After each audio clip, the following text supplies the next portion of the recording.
Welcome back to Live from Nowhere, your podcast for all things Marvel and cinema. I'm your host, Brandon. I'm Joe. And today we continue with our MCU journey with our first sequel, the third installment, and the return of our Playboy billionaire hero, and that is Iron Man 2. So, the third installment in the MCU was released May 7th, 2010. The film grossed over $623 million worldwide and has a 72% rating on Rotten Tomatoes. Jon Favreau returns to direct this sequel as well, and a lot of returning cast comes back with Robert Downey Jr. as Tony Stark, Gwyneth Paltrow as Pepper Potts, Don Cheadle is now James Rhodes, Scarlett Johansson comes back as Black Widow, or is introduced as Black Widow, and Mickey Rourke is introduced as Whiplash. The film continues this early phase of the MCU, and while it's not as critically acclaimed as the first movie, it does help broaden the wider narrative and introduce a lot of new key players. So, Joe, what do you think of Iron Man 2? So I get to go off on a different kind of tangent this time because the last two times I've said I don't really remember much. This is the point where I'm starting to remember the MCU movies as I saw them first. Yeah. And I remember specifically thinking about Whiplash. I mean, it's kind of stereotypical in, like, the Russian evil guy.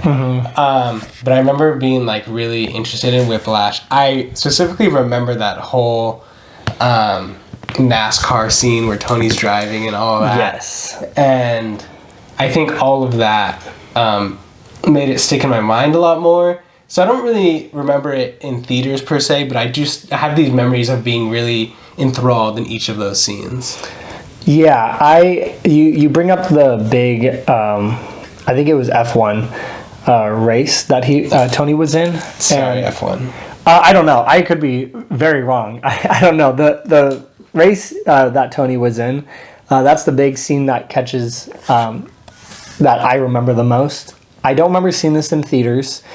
It's not one of my favorites, just because it's way down the list for me for a number of reasons. I still think it's a pretty decent film, but yeah, it's not one of my favorites.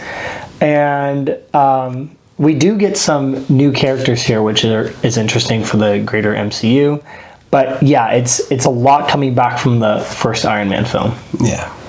Well, if you are new here, which there may be a few new people because the Hulk video did decently well. A lot of new people came in after Hulk.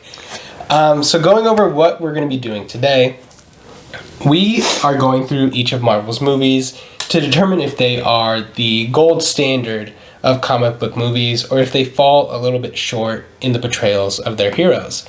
So we have 10 categories. We will each be giving them a score out of 5 and then totaling them up out of 10. So 10 categories out of 10 points between the two of us means 100 points. Each film then has that rating out of 100, and we have a couple categories that will determine whether or not they get there. Our highest one is the Infinity tier, which is a 95 or above. Spoiler alert for the other two episodes, nobody's really come close yet. Yeah. So anything lower than that, it'll land among some of our other categories.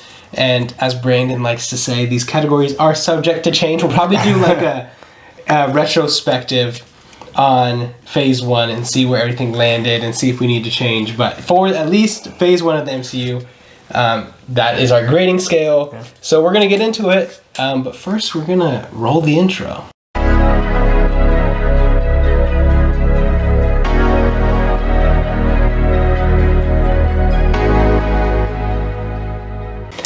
All right, so we're going to start with our first category, casting. Do these actors do justice to their characters? Does the audience get lost in the performance and watch them become the character that they're playing? So, casting is a 4.5 for me. It is the best score I've given any casting. Okay. And part of the reason is because I'm including Scarlett Johansson, Jon Favreau, and Samuel L. Jackson in this. I didn't include them in the first Iron Man because I didn't think they had a big enough part.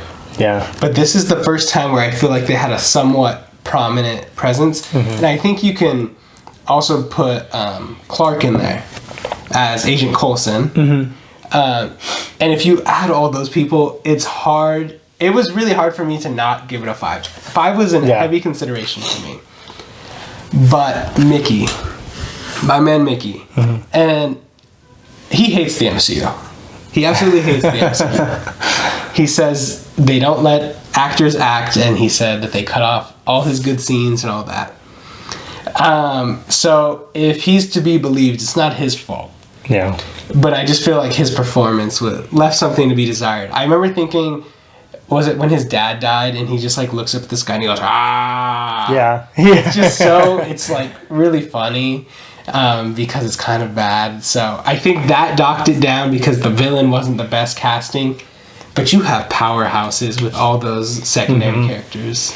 Yeah, and I don't know if you want to touch on it, but Justin Hammer is also pretty... I forgot to say, he is amazing. I don't know how I forgot. He is absolutely amazing. Justin Hammer, if you include him as the main villain instead of Whiplash... Because they're kind of like dual, like, two-headed villains kind of thing going on.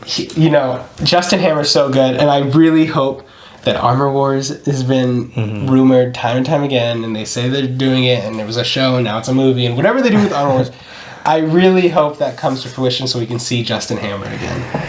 Yeah, and so I'm just going to go ahead and agree with you, except I went I maxed out 5 out of 5 for casting. This one was not heavily weighed by RDJ because, I don't know, I feel like, am I looking at a vacuum here or the entire, like, MCU? Because I gave the first Iron Man 5 out of 5, so am I going to give all the Iron Mans 5 out of 5 because RDJ's cast in it? I try to give it a little bit less weight because I'm giving more weight to, like, an initial casting, I guess. And taking off less, where they've already been casted. But like you said, actually, they get another home run with Don Cheadle as War Machine that continues through the rest of the MCU. Black Widow, Scarlett Johansson comes in, and that's also another home run. So they start bringing... She steals the show, by the way. I feel I use an app called TV Time in conjunction with Letterboxd, since Letterboxd doesn't have TV, but TV Time also does movies. So I double log my movies, basically. And you get to choose, like, vote for your favorite character. Oh, that's cool. And I had a hard time choosing, like, obviously you want to choose Tony Stark because he's the titular character, but it was hard for me, and I actually ended up choosing Black Widow as my favorite character upon my rewatch. And there was a good amount of people, because it also shows you the percentage of people who voted. And I want to say it was like 14% of people liked Black Widow more than Tony Stark. It was their favorite character. So she really steals the show. Yeah, and I mean, I guess it can get swept under the rug if you don't know who she is and what she's supposed to be and everything and her backstory. But yeah, those were like home run castings. You talked about Justin Hammer. Again, Mickey was okay in his role. There wasn't a lot of emotion, I think, displayed. But I'm still counting Tony. It's still a great casting. Just they already did it in the first Iron Man. But and I'm happy gets a little bit bigger role here. I think that's a great casting, but he's also the director, so take that for what you will. There's a lot of what could have been with this movie. Like, what if Terrence Howard came back and was still, War Machine and got to do all that and actually got to fulfill the Next Time Baby. Like, he never got to fulfill that. Rhodey does, Terrence Howard doesn't. But the other one that I don't know how many people, like, actually think about a lot is, what if Emily Blunt was Black Widow instead of Scarlett Johansson? Is that supposed to happen? She was cast in the movie. She was Black Widow. She was cast, but she ended up dropping out of the movie because she had a scheduling conflict. Wow. So there's a lot of what ifs. So Scarlett Johansson is kind of the backup in this scenario. And when I'm talking about how she stole the show, it's like, you have one of the people who really propels this movie forward. And it was very possible that she wasn't going to be it, and we were going to have Emily Blunt, and then what would everybody have done if they couldn't use Emily Blunt as their Sue Storm fan cast for all those years? With Emily Blunt and John Krasinski. Yeah, and I wonder if she would have been viewed in the same, like, because I feel like Scarlett Johansson is really taken over, like, many people find her attractive. Mm-hmm. Not to say that Emily Blunt is not, but I feel like, I wonder if she would have been viewed the same way as Scarlett Johansson, I guess. Mm-hmm. But, just coming back to the casting, Black Widow and Rhodey really boosted this for me, because you really get two characters that stay with us through the rest of the MCU and are very vital characters. So with that, we have a new leader in the casting category, 9.5. Okay. For Iron Man 2. That's fair. Now on to storytelling. Do these actors do justice to their characters? That is not the one. I just read that. It is, does this film tell a comprehensive story?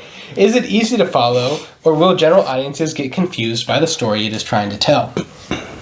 So, I gave this the same score I gave The Incredible Hulk, a 3.5. Mm-hmm. Again, we have a pretty cut and dry story, where I think, I'm going to start with where it's lacking first. Okay. I think where this movie is lacking is kind of getting into the villain category a little bit, is the motivations behind Whiplash. They tell us his motivations. Howard Stark got his dad deported, and there's this whole competition, and now it's like a family revenge thing, which becomes a theme with Tony Stark throughout the rest of the MCU.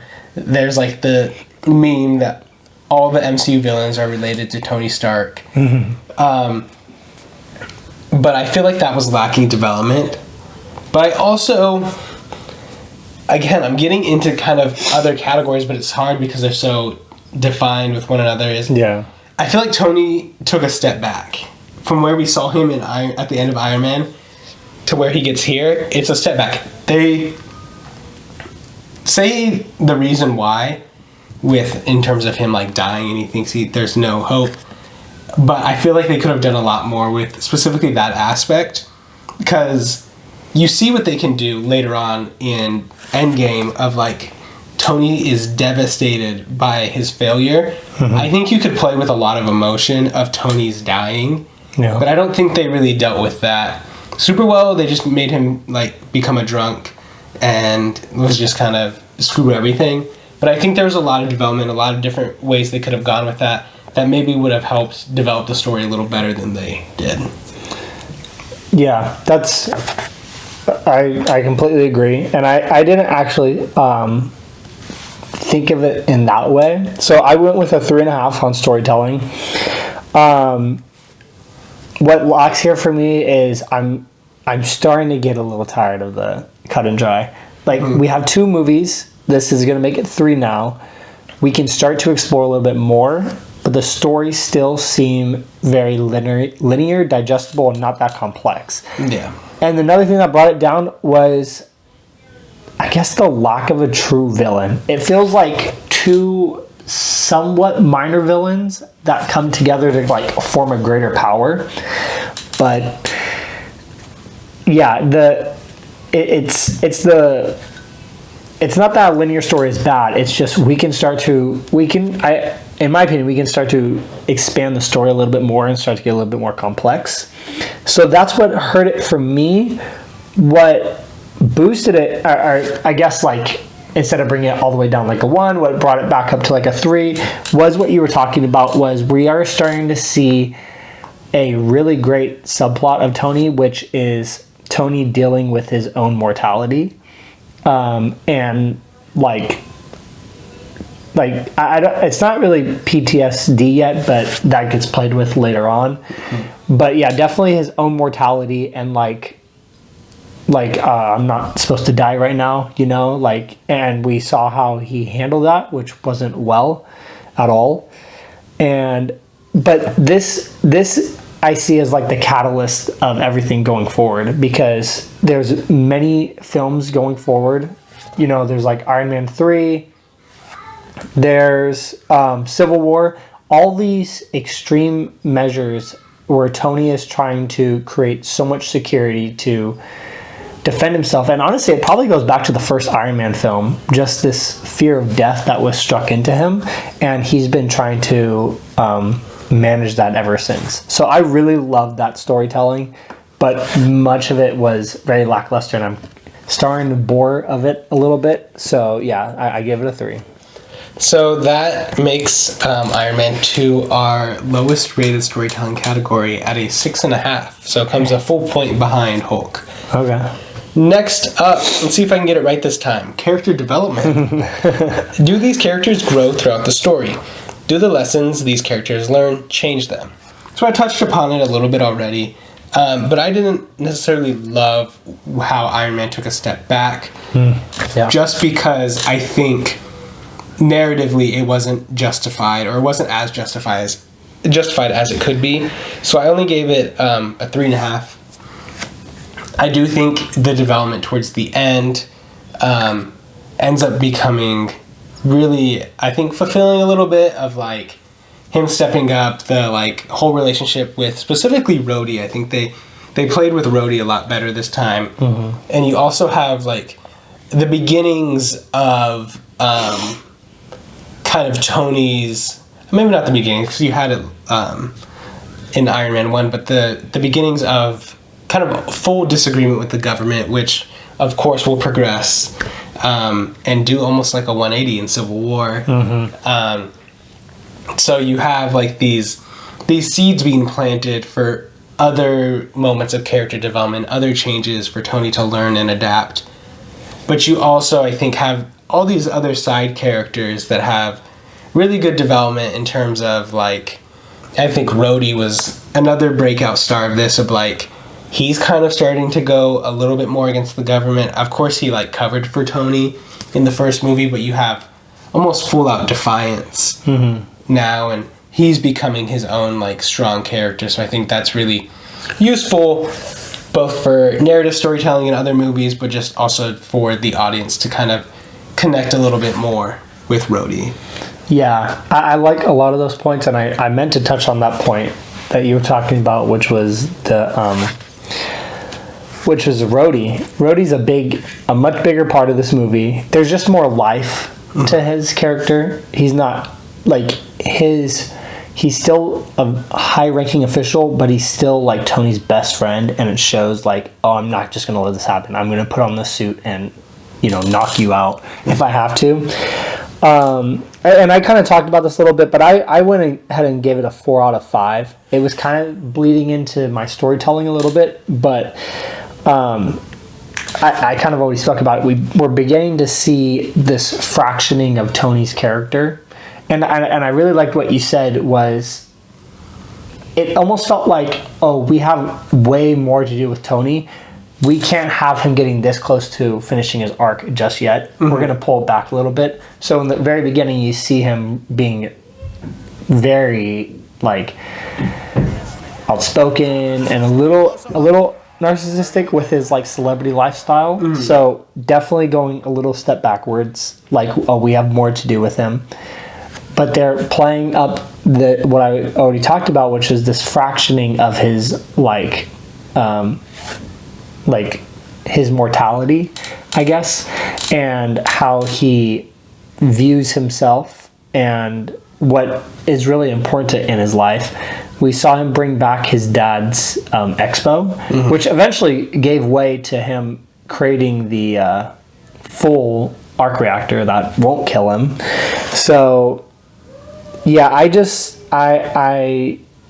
think I specifically go back to the party scene because it shows, and there's a bunch of other characters, but I think Pepper and like Happy, they don't change a whole lot from like even from the first movie and throughout this movie. Black Widow is kind of like just getting introduced, so there's only so much that can happen there. So it really comes down to Rhodey and Tony for me, and even the villains, not a whole lot. Yeah. Tony took a little step backwards, but we're introduced to this plot line of his, his self beginning to fraction, and we see it throughout the MCU. And Rhodey showing signs of life, really, in this film, which is ultimately what made it such a high ranking for me. So we have Iron Man 2 at a 7.5 for character development, which means it is our second place movie, coming right behind its predecessor, Iron Man 1.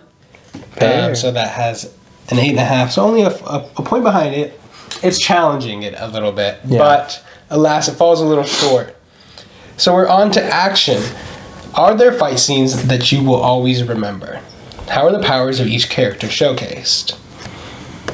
So I give this a 3.5. Okay. And it's a very uneasy 3.5, but in the opposite direction. Like, I feel like I could have given it a 4. Okay. But I think it lacks, again, in some of the Iron Man scenes. Like, it doesn't do anything spectacular, and I think actually comparing it to the Iron Man fight scenes in the first movie, maybe it's not as good. But the scenes that save it are really good. I think you have kind of the ending scene where it's like Tony and Rhodey basically back to back, just destroying. Amazing scene. But the scene I really want to talk about is the Black Widow hallway scene. Because that's, in my opinion, the best action scene in the movie. Yeah. Her going down the hallway and just absolutely destroying everybody is such a good scene and a good introduction to just how powerful she is. Because I think it's easy for audiences when they first see her, it's like, okay, she's a secret agent that's a spy and can fight. You know, we saw her kind of take out Happy in the boxing ring. But how much can she really do in a world of superheroes? And at this point, Asgardians had been hinted at, Thor had been hinted at, so it's like, okay, how powerful is she if you How serious are we supposed to take it? If you have Iron Man in a suit, you have Thor with a hammer, you have Hulk. you have Hulk. Why do I care about her? Yeah. And she went through that hallway and showed exactly why you should care about her and why you should take her seriously. And I think that was such an amazing scene, but also such a good scene just for the introduction of Black Widow. Because if you don't do that correctly, then she becomes like a joke. She becomes kind of how Hawkeye is a joke. Yeah. Like, she could have become the Hawkeye of the original Avengers. Yeah. Very easily if that scene wasn't done correctly. Yeah. Black Widow was certainly a choice. We're talking about building up the MCU. They could have chosen a lot of people, probably. How are you going to include two, and Hawkeye's not here yet, but how are you going to include two regular humans in terms of, like, super, like, human ability on with this team with, you know, absolute powerhouses? Yeah. And they do a great job of showing, like, they're just way above any regular agent. Yeah. Like even on, like, the most, like, elite, like, assassins or, like, you know, the people that you would pay to go take out someone, they're way above that. So yeah, I think they also do an excellent job of that. I went ahead and gave it a 2.5 out of 5. I'm a little bit lower because none of the action scenes specifically, like, I was super interested in, and they were pretty short. So the two that I'm thinking of the most is, of course, there's the race scene, which I think is really cool, and I could probably even put this to a 3 because I think Whiplash, like, cutting the car in half, and Tony, I mean that's what Whiplash wanted to do, was he wanted to show that Tony can, like, he was vulnerable. Yeah. And they did a good job of that, because until he got the suit on, he was, like, basically just trying to get away from him. But also, props to Tony in that moment, because he was pretty agile. Like, yeah. He was very dead, I feel like. Showed a little bit of, like, I can do a bit without the suit. Yeah, and I think it's cool, again, because you kind of see it later on. Again, setting up, like, future seeds is, like, you see Tony again without a suit in Civil War. Obviously, he does, like, the hand, the watch thing. Right again, now. When we get there, an amazing, one of the best, like, mini suit ups, I feel like. Yeah. That's so cool. But again, like, he's fighting without the suit, and, you know, it kind of goes to Iron Man and Cap's fight, we're saying, like, you're nothing without the shield, you know, calling him basically just a billionaire and doesn't... Yeah. It's like a plaything for him, so seeds are being planted very early on. Yeah, anytime Tony can at least go like half the scene or whatever without the suit, I'm a lot more interested in, because it's like, he, like, there's so much tension, like, oh, he has to get the suit or he can actually die. But then another, I mean, this is gonna bleed in like visuals as well, but that another great suit up scene with the suitcase just on the ground and forming around him, again, just excellent. And no, I mean, I don't hate nanotech, but it just looks so cool how it forms around him.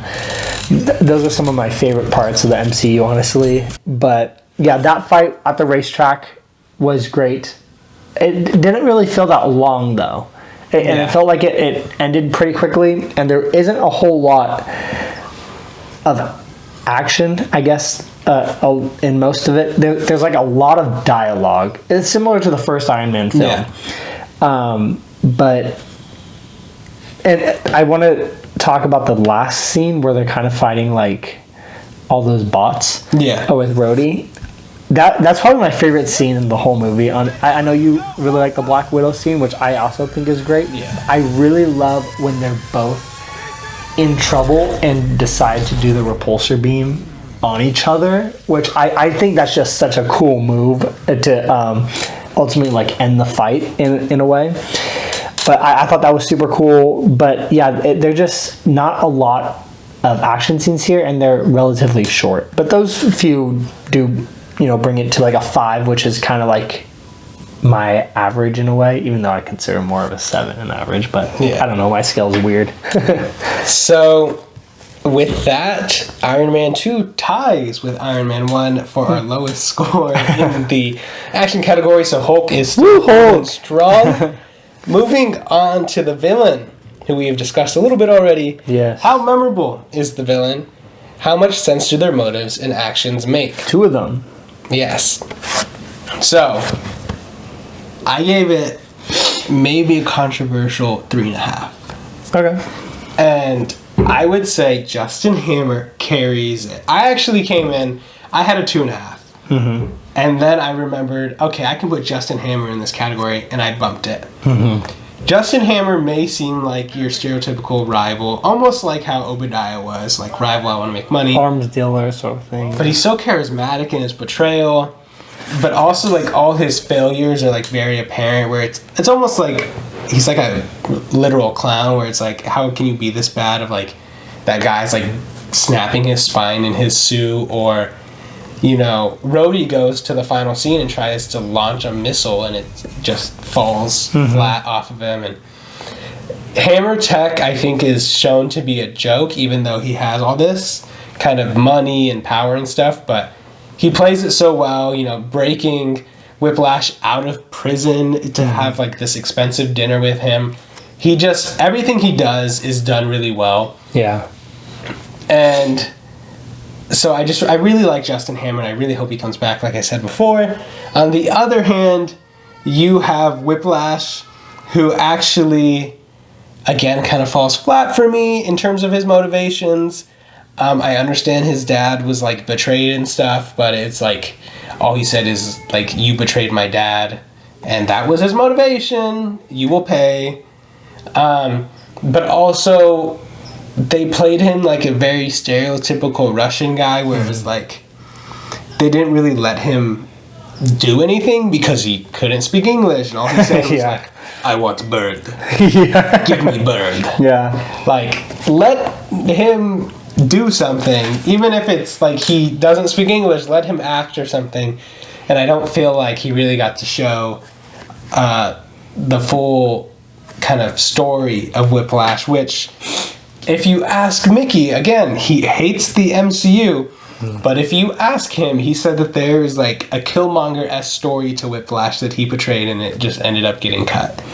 Maybe, and maybe it was. Who knows? Only Mickey and Marvel executives know, and Jon Favreau and all them. Yeah, I can definitely see how the Killmonger story could have been a lot better here.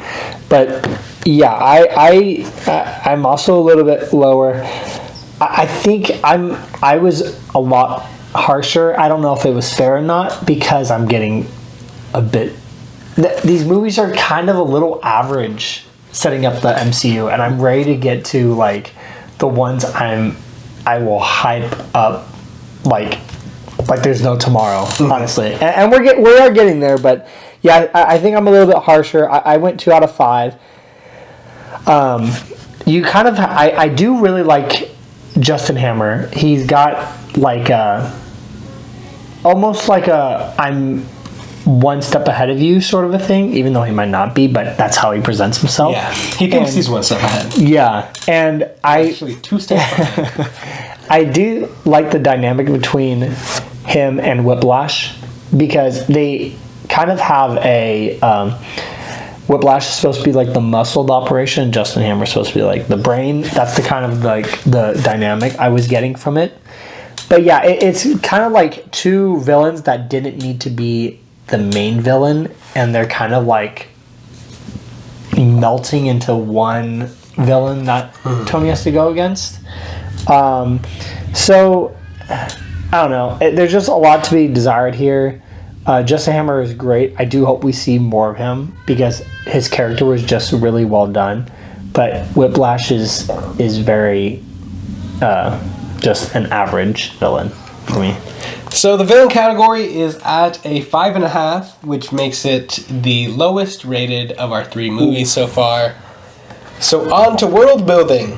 How does this film expand the Marvel Universe? Does the audience come out of the film knowing more about the universe and its contents? So I gave it a 4. Interesting. And I would say that this is because it it expands upon so many integral characters. You have already talked about it a lot, but you have Black Widow becoming a mainstay. You improve upon Rhodey. You have more of S.H.I.E.L.D. with like Nick Fury and stuff. And I guess this is kind of cheating because it's kind of post-credits, but there is a hint in the movie. There is the hint towards Thor. I did not include that in my analysis. They talk about Thor. You expand upon Black Widow. Right there, you already have 2 more Avengers. Then you have more with Agent Coulson, and you have Black Widow as an agent of S.H.I.E.L.D. You have Nick Fury. You have all these characters now expanding upon S.H.I.E.L.D., but also you have all these little snippets being dropped of like, now we have War Machine, another Avenger. You have 3 new heroes introduced in this, basically. So you have another hero with Rhodey, but then you also have Whiplash, who has now harnessed Stark Tech and has proven that other people can use it, which you have that arms race, and you just have all this stuff. But also, I know it is just it's actually, I don't think it's a fan theory anymore. I think it's been confirmed by Marvel that the little kid is Spider-Man Peter Parker. So if we're taking it... Which little kid? The little kid in the Iron Man mask. They retconned it. Obviously, it wasn't Peter Parker when they originally did it, but they said later on, like, this is Peter Parker, actually. Wait, when did that happen again? I'm trying to remember. I know that I can picture it, but when was it? It's when he's standing up to him. Standing up to the bot who like sees the Iron Man mask, and he's like, and the kid does it, and then Tony drops it. Okay. So Marvel has said, I believe, and don't quote me on this, I do remember this. I'm pretty sure Marvel has said that it is Spider-Man. So I'm including that. So you have Spider-Man, you have Black Widow, you have War Machine, you have Thor, and you expand upon S.H.I.E.L.D. Honestly, you should probably max it out. I'm maxing it out to a 5. It's a 5 for me. Oh. Am I up? Yes, all you. Okay. I had a 3 out of 5. I am changing mine because Joe did a great job. That's good. I am going to go to a 4 out of 5. So let me make this official. 4 out of 5. Whole point jump, which on a 10-point scale is actually a 2-point jump, so that's pretty big. I'll start with what Knox said and then talk about what you said, because I think it was great. I did not include the Thor stuff because I wanted to kind of like isolate the post-credit scene I could have very well included it. If I'm looking at the rest of the movie, we said the last two, it's still Earth. It's still very much things that we're familiar with. I guess when I was doing it, I forgot to include just how much the characters are world building and various aspects of like what Justin Hammer's doing. So we're on the same planet, same world. Knocks it down a bit for me. Can only go so high with the world building in that sense. But you did bring up great points. We get a lot of characters that stay with us through the very end. So I think that is enough. That's why why I brought it up so high. You get, like you said, you get Black Widow, you get Rhodey, you get more Fury. Like you said, you get Justin Hammer, which is like, okay, Tony's not the only one that can build these suits. That becomes pretty integral later on, especially with like Ultron and various things. But yeah, I think that's a great point with these characters. And I'm not even including Thor. If you include Thor, I'd probably go to 4.5, but I chose not to, so I will stick to that part and keep it reserved to the post-credit scene. But yeah, they do a lot with characters, more so than I think the last two films have. Yeah, so that will bring world building up to our highest so far, with a 9. Pretty good. So that's going to boost the score. I also boosted mine, so it actually got a pretty significant boost. It did. I convinced myself. You had a good hype argument right there. So on to visuals. How visually stunning is this movie? Does the movie have iconic shots that leave the audience in awe? I gave it a 3. There's not really much for me. I think you have the back-to-back scene, which there's a lot to say about that. It is, nighttime, so at some points it gets a little dark, but I think the illumination of, like, gunshots and all that actually it plays really well. But the thing that is really holding this category up for me is the, what is it called? The football. The suitcase football that he uses to suit up in the race. I'll say F1. I'm just going to go with you being right. And that it was F1 I thought it was F1. We'll say it's F1. But that suit up scene is amazing, and I think it was really hard to come into a sequel and try to one up the scene where he's getting suited up by like basically kind of the first time sort of a thing. For the first time by all his robots. But I think they did it with this scene because it's like, oh, he can like transport it into like a little suitcase. And it's like, that scene overall also is a really good scene where he's just like yelling, like Whiplash is, coming to again. Like destroying things around him. And he's like, I was attacked! Yeah. Like that argument between him and Pepper is really good. I know it's a different category, but that build up where I was like, in my head watching, I was like, just give him the suit. Just give him the suit. I know, yeah. Please give him the suit, Pepper. And she wasn't, and then he finally gets it and he suits up, and it's like, okay, now the odds are even. Good luck, buddy.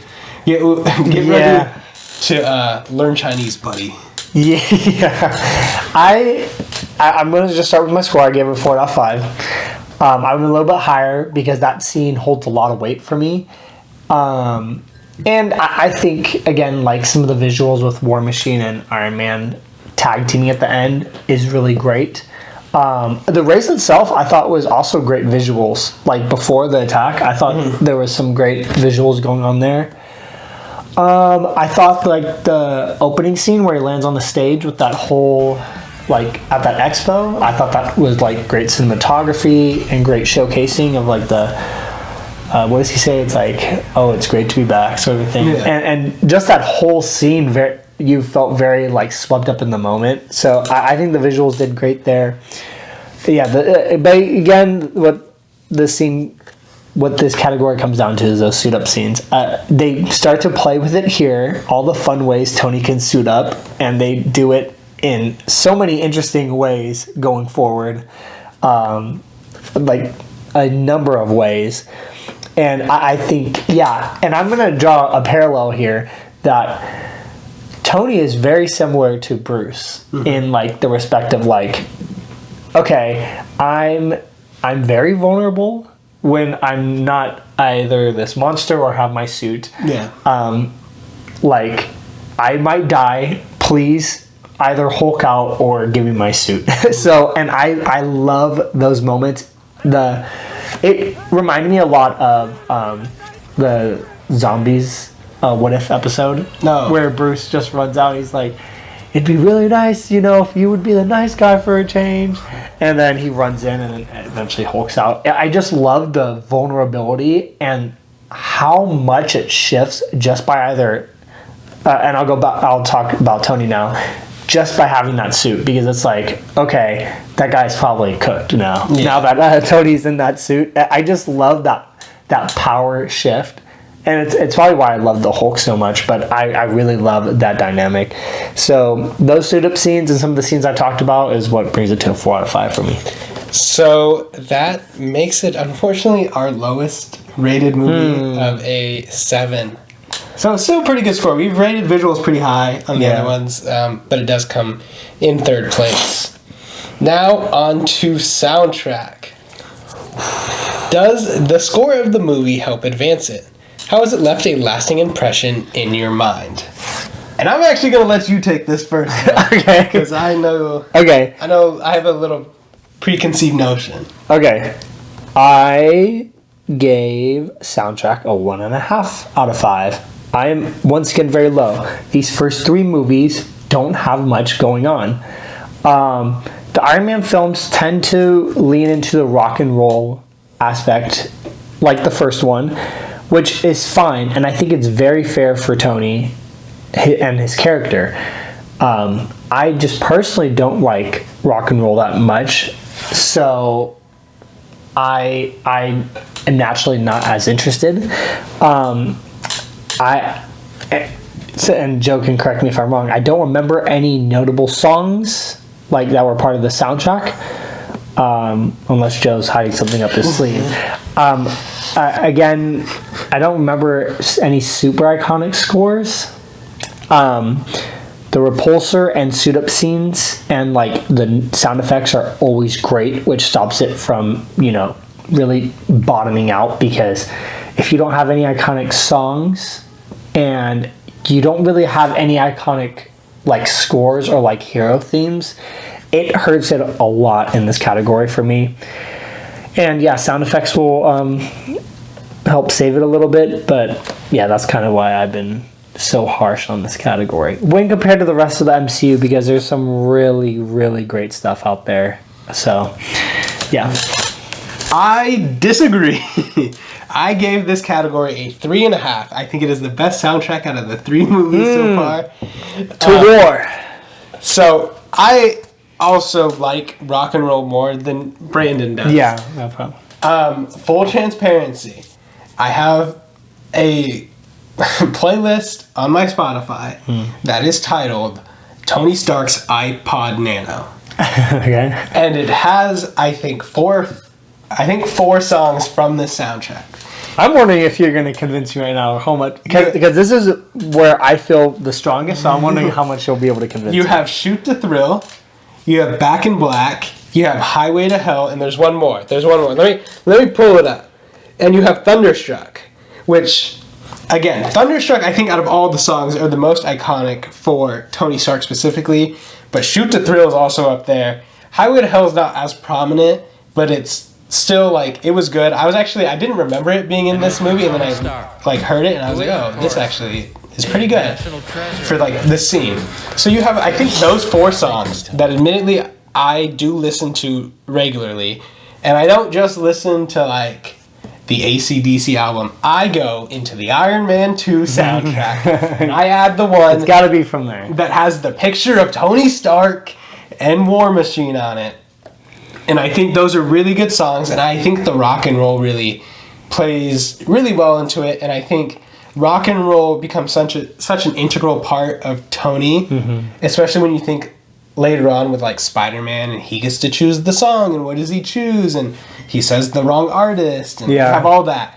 And rock and roll becomes so integral to who Tony is but also on a personal level, I just enjoy the songs that they choose. You also have the sound design again. We've been kind of adding sound design into this category, and the kind of like, I don't know how to describe it, but Black Widow's fight scene again, like you have like her like cable that she uses like to choke people out, and the noise it makes, the noises and all that, like that's really good, which I liked that. But you also have when Rhodey and Tony are fighting at his party, the like sounds of the two Iron Men fighting, the two suits like going back and forth. I think that's really good, and so I really enjoyed all of that. And then you just get repulsor galore when they're taking out all of the kind of like auxiliary robots, and then you have the sound, like the crackling sound of the whip of Whiplash. Like, I think they did a really good job with the sound design as well as the soundtrack, and I just love those 4 songs so much. I know I still couldn't give it like really high because I know what's to come.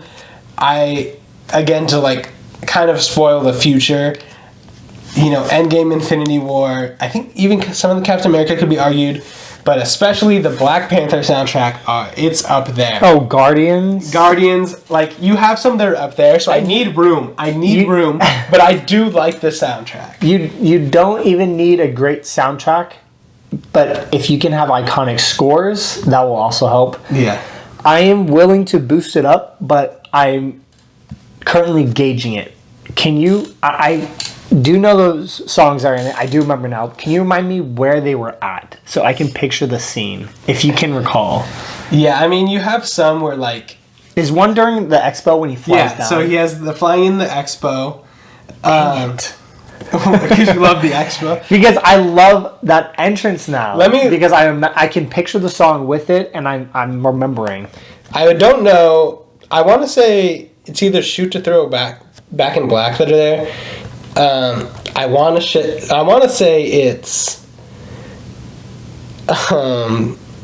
it's Shoot to Thrill.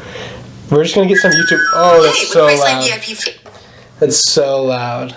That part might be cut. You might see a blip. There's gonna be no blip. I will not edit. Okay, wait. Let's see. This is very impromptu. Yeah, this is Shoot to Thrill. So it is Shoot to Thrill. Where's Back to Black? If you haven't noticed, I need the music with the scene. It forms like one. We're doing very impromptu Googling. It's fine. It happens on this show. That's how you know this is very off the cuff. Yeah.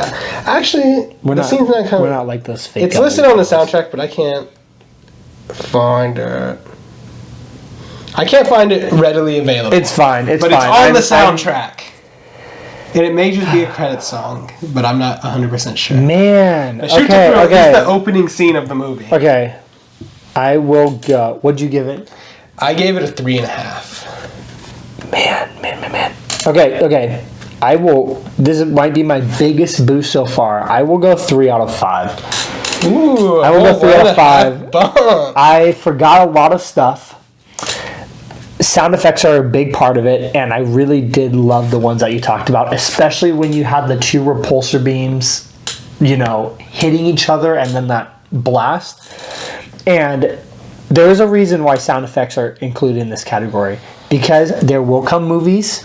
I might name the specific one in which the sound design will automatically bring it to a 5 out of 5. I don't care the other songs in it. I'm specifically talking about the Infinity Gauntlet.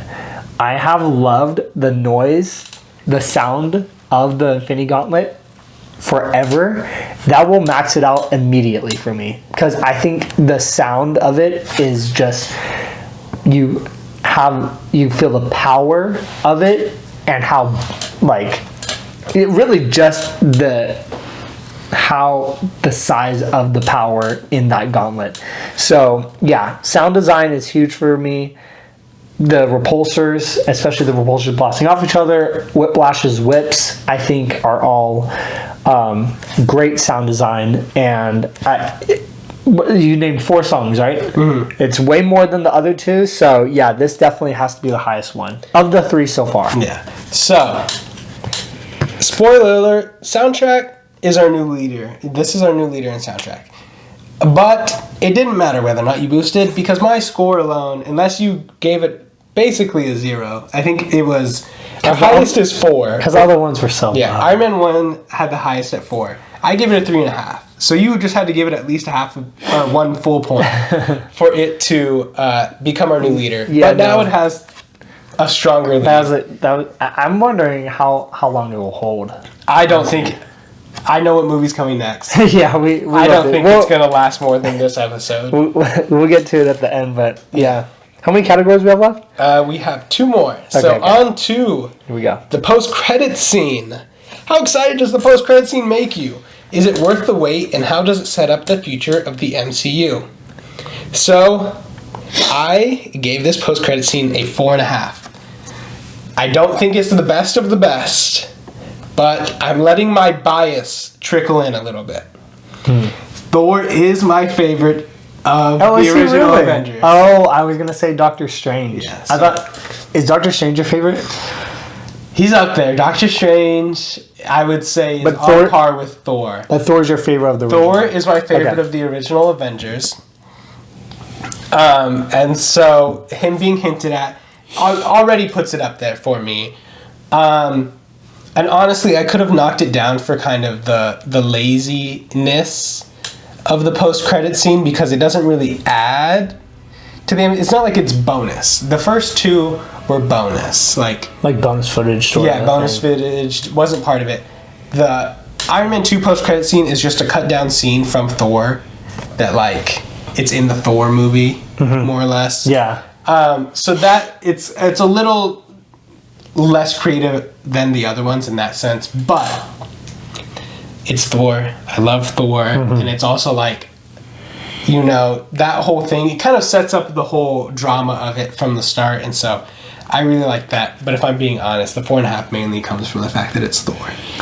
Yeah, we had the exact same score. I also had a 4.5. The movies have been a little average and linear these first 3, but the post-credit scenes have been phenomenal in each one. And this one, I think I love the way they tease it, because all you need is his hammer. That's all you need to like tease, and you know what's coming. And they've introduced a lot of they're starting to introduce a lot of characters so far, but you bring in someone that was actually I don't know. I would assume Thor was very popular. Yeah, he was moderate. I would say he was popular. He was definitely, I think, out of him and Iron Man, I would say he's more popular than Iron Man. I think Hulk still had him beat out. Yeah, Hulk was very popular. But yeah, I not much to say here. Marvel clearly knows their post-credit scenes are working. Yeah. And they're doing a great job in such a short amount of time in doing excellent world building and really getting people to come to the movie next time around. So yeah, not much to say. 4.5 out of 5. They're killing it. So that brings post-credit scene to a 9 out of 10, which does make it our second in this category, right after the original Iron Man. It's hard to beat when you introduce the Avengers for the first time and like mention that name. Yeah. But on to our last category, rewatchability. How likely are you to watch this movie again? Is it a movie you watch for continuity purposes, or will you put it on time and time again? I gave it a 3.5. It's not like my first choice, but I would say it's among like I haven't seen this in a while, let me put it on. I also don't hate if it's like on TV, I'll watch it. And I think that's kind of firmly where it is. It's not like, let's choose one MCU movie to watch and I'll put it on. But it's like, if I'm doing, like I've seen a lot of the MCU movies lately and I'm like, let me switch it up a little bit. I'll go watch it because it has some good moments. You have some charismatic performances. But it also is filled with a lot of nostalgia in terms of like a lot of introduction of some very important characters. Yeah. So I think that really does it for me. But it's not my first choice. It's not my last choice. So it's somewhere, I think, in the average. But in thinking about some of the average movies in terms of rewatchability, it's still a little bit above. So 3.5. That's fair. I'm also a little bit more harsh here. I give it a 2 out of 5. There's quite a few movies I would pick over this, which I use that as my general basis of how I'm ranking this. There is a lot of things I do like to see, like the first time Don Cheadle's taking over a roadie, Black Widow's introduction, More Happy. I kind of try to see more development between Tony and Pepper. Kind of like I like to see those things again for the first time, but there's quite a few movies in the MCU I would pick first to watch above this. So yeah, 2 out of 5. So that brings rewatchability to a 5.5, which does make it the lowest out of the 3 movies. Interesting. And so with that, all our categories are wrapped up. We have our final score. In terms of logistics of this podcast, I know Brandon's scores beforehand, so I can total it up and do all this. Mm-hmm. Brandon doesn't know my scores. Yeah. But we did kind of know where it was generally going to be before. And so Iron Man came in, originally when we sat down and started this podcast, it was going to be in the civilian class, and it was going to have a 67. Out of the 3 movies so far, we had the most scores changed today while we were discussing and debating and stuff like that. So Iron Man actually got a 5-point boost today. Wow. From our debates and rising and boosting it. So it actually ends up at a 72 instead of a 67. Okay. Which moves it up a category to the Midgard class. Okay. And it actually originally was...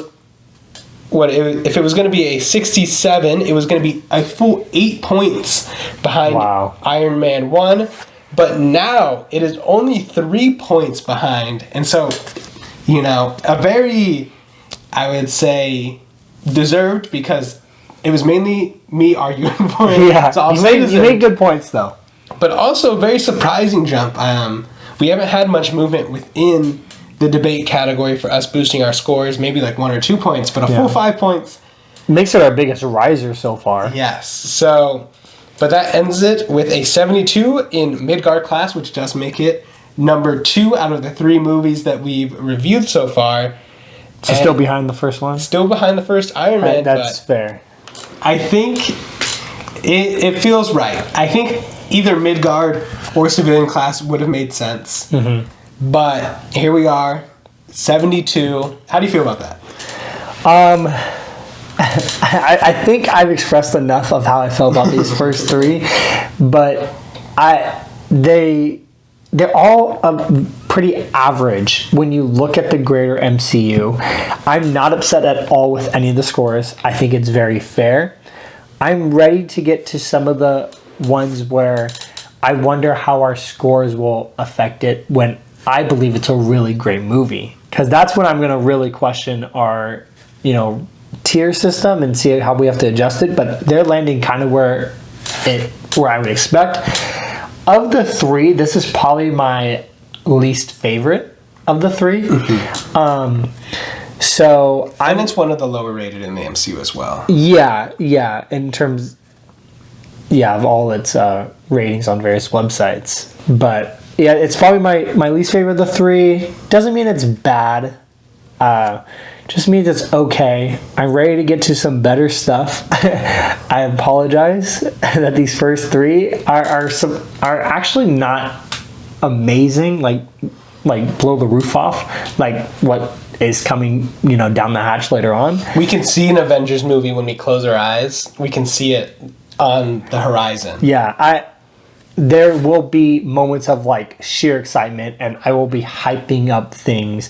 But these first, Hulk was probably the closest I would get to it so far. But we still have a few movies to go until I get to that point. But I'm not really surprised. I think it's a really okay film.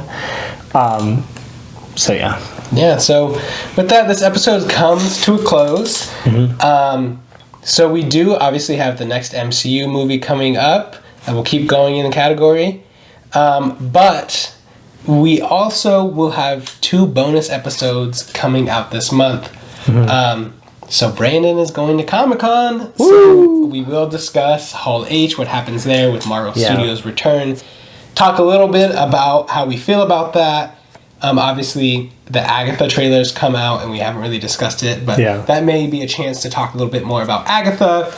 I know that there's a lot of Fantastic Four stuff going up around San Diego right now, so I'm sure we're going to get some kind of Fantastic Four content to discuss. Yeah. The rumor is that the Captain America Brave New World trailer is going to be dropping with Deadpool and Wolverine and be kind of... I thought it came out this Thursday. I heard that was a leak, at least. What I heard is that it's shown before Deadpool and Wolverine. Okay. Either way, that's probably another chance to discuss stuff like that. And also unannounced projects. If you remember, Marvel likes to get a little crazy with their announcements. Like, last time they announced something big, they said, we're going to release 2 Avengers movies in 2025. Yeah. See if that actually happens. The hint actually is that it will not be happening. But Marvel likes to get crazy, so I'm sure we'll have a lot to discuss. But also, we will be discussing Deadpool and Wolverine.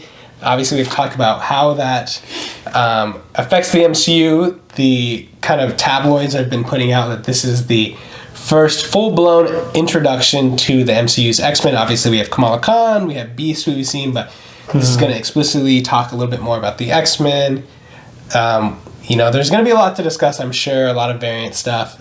So we'll get into that with our bonus episodes, but we will also still have our next MCU movies coming out as well. So a lot to look forward to. Yeah. So next episode will be Thor, that we've already kind of talked about, and then I think we do 2 back-to-back bonus episodes, right? Yeah, I think it's Thor, then we'll be doing Deadpool, then Comic-Con, and then we'll be back to our MCU movies, I believe. So I won't be at Hall H specifically, but I will be at Comic-Con. Actually, the day after. I'll be there the Sunday. You get the aftermath. Yeah. Hall H is too hard to get into. But we're basically we have all the Marvel sources on all our social media. We're gonna be seeing everything that comes out. And we'll basically just talk about everything that gets announced, including the Agatha trailer that just came out, and what we think about it, what it could mean for the greater MCU.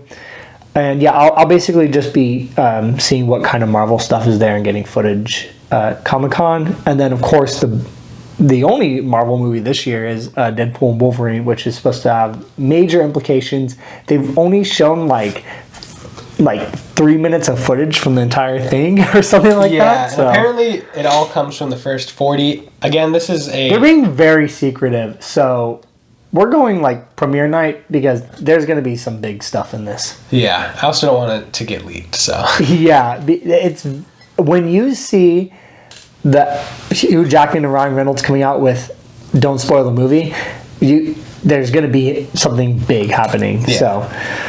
Yeah, 2 bonus episodes, and then, Thor, 2 bonus episodes, and then we'll continue on.